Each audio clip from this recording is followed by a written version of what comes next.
We'll go to the issue of the Black Panthers, the new Black Panther Party. They're the group that put a bounty on George Zimmerman's head. Here they talk about blood needs to be spilled in this case, and they're talking about a sea of blood. Listen to this. It's got to reach a climax. It's got to reach it's got to reach a point to where it boils over, like when you have a boil on your arm or your leg. In order for it to heal, this stuff got to boil over. And all your greats talked about there having to be bloodshed involved with revolution. True revolution means some bloodshed. So there's blood being spilled. We're going to have to cross the Red Sea. You're going to have to cross the Red Sea. I know y'all thought it was talking about some sea in some Middle Eastern part of the world. Hell no. We're talking about some blood. There are those who wish they could stand in this hour to see the destruction of the devil's world and the devil's society. And I ain't talking about no dude underneath the ground with a pitchfork and pantyhose. I'm talking about that blonde-haired, blue-eyed, sometimes brown-eyed Caucasian walking around with a mindset, a demonistic mindset, and the nature to do evil and brutality. Reaction, Michael. Well, my reaction is that this kind of racial rhetoric is really out of touch with sanity and out of touch with modernity. These people are stuck in the quicksands of the past, of anger, of histrionics, racial rhetoric, including the racial rhetoric of black power. My mentor, Roy Wilkins, used to say, black power? Yeah, black power is black death. Black power is merely a doorway, not to justice, but the doorway to prison and to a dungeon. But isn't mistake, admit the mistake, because we have kids who are hurt in Michigan. We have other incidences around where people got hurt by people saying this is Trayvon payback. You know, and the rhetoric was very inflamed, Ms. Jackson, for the last couple of weeks. If it was a mistake, say it was a mistake. And and you're right. And that having been said, we have 5 dead people in Tulsa, and we have an inflamed atmosphere. You have many polls now that are showing that there is a divide opening in the United States about this particular case. It's become like a Rorschach test for us. But I want to play this clip from the Black Panther woman and have you react to it. Go. I just want to say to all the listeners that's on this phone call, if you are having any doubts about getting suited, booted, and armed up for this race war that we in that has never ended, let me tell you something. The things that's about to happen to these honkies, these crackers, these pigs, these pink people, these purple people, it has been long overdue. My prize right now this evening is going to be the bounty, the arrest, dead or alive, for George Zimmerman. All right, now, she has apologized for those remarks, said she was overwrought or whatever. And we know the Black Panther Party is a minuscule operation, doesn't have a lot of people in it. But just like Reverend Farrakhan, Minister Farrakhan, this kind of stuff isn't openly repudiated by the so-called black leadership, the Congressional Black Caucus, Sharpton, your dad. They don't really come out and say, hey, knock that off, do they?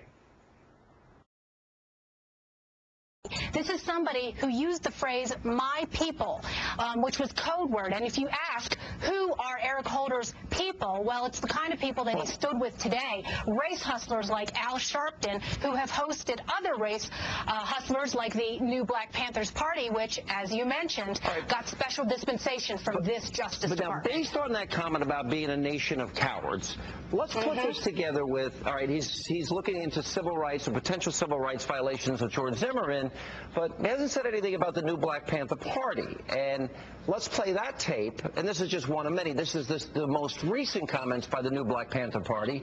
And then we got to ask the question, why not look for civil rights violations here when there's a bounty on the head of an individual who's not been proven guilty yet, been indicted, not proven guilty, but here's the tape.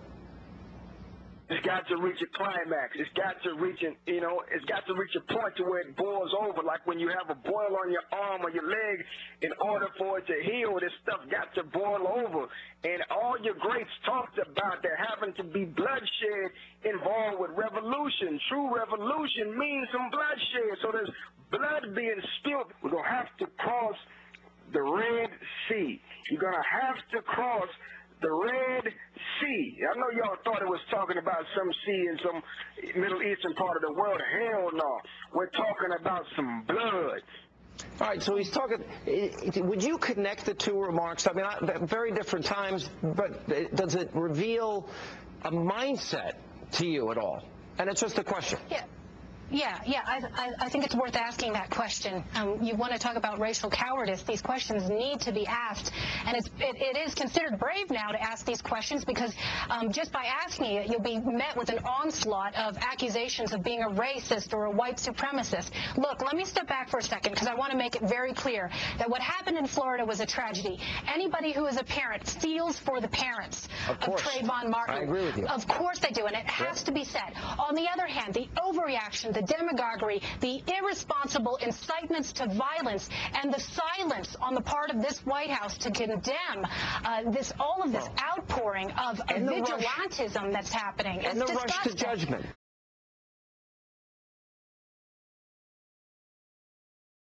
Because we've got to put it in the context. Racial tensions are quite high. A bounty is out on George Zimmerman's head, and they're editing a tape to make it sound almost entirely like on that 911 call that he's targeting Trayvon Martin because he's an African American. I mean, that's how they're making it sound in this environment. Now, one other piece of the puzzle. And when is the last time that NBC mentioned the new Black Panther Party, which has a bounty on their head, which is calling for racial riots, which has made irresponsible statements? When's the last time they've mentioned that? Yeah, Sean, what you're seeing is radical bias by commission and radical bias by omission. The radical bias by commission, they're destroying Zimmerman before he gets a trial. The radical bias by omission, this Black Panther stuff where they're calling for bounties on people, where they are threatening blood in the streets, and there's no coverage of this. Yeah, dead or alive. I got 2 words for you, Sean. All I've tried to get to is the truth.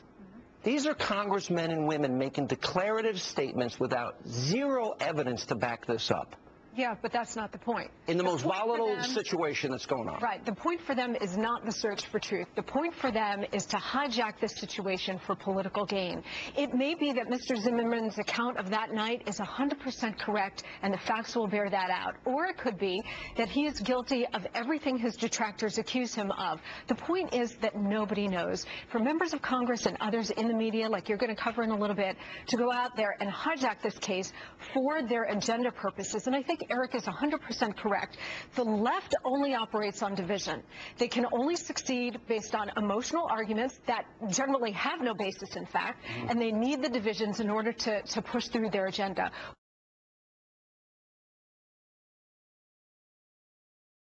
For example, this 2008 video of the Black Panthers, new Black Panther Party outside a polling place holding a billy club. Well, Eric Holder saw no reason to investigate whether this was voter intimidation, and now, up to now, he has turned a blind eye to the new Black Panther party down in Florida as they issue a bounty on George Zimmerman's head.